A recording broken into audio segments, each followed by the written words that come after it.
ত্রিকোণমিতিতে আজকে যে টপিক্সটা নিয়ে আলোচনা করব, এই ধরনের ম্যাথ তোমাদের আসে তো একটা সূত্র দিয়ে এই ধরনের ম্যাথ সমাধান হয়ে যাবে। ছোট্ট একটা সূত্র দেখো, দেওয়া আছে পৃথিবীর ব্যাসার্ধ 6440 কিলোমিটার। ঢাকা ও চট্টগ্রাম পৃথিবীর কেন্দ্রে 5 ডিগ্রি কোণ উৎপন্ন করে। ঢাকা ও চট্টগ্রামের দূরত্ব কত? তাহলে আমরা এই অঙ্কটা করতে হলে যে সূত্রটা পাবো S=R থিটা। এস মানে সারা চট্টগ্রামের দূরত্ব, আর হচ্ছে পৃথিবীর ব্যাসার্ধ, টিটা হচ্ছে কোণ। আচ্ছা, আর এর মান কত? আর এর মান 6440 টিটার মান হচ্ছে 5 ডিগ্রি। তাহলে এরপর দেখো 6440 গুণ এই ডিগ্রিটাকে রেডিয়ান নিয়ে দেবো 5 গুণ π/180।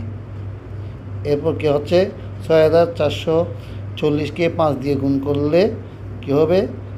32,200। এ পাই নিচে আছে 180।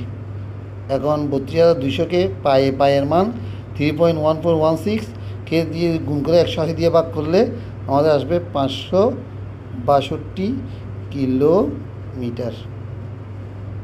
ঠিক আছে, বুঝে গেছে? ওকে।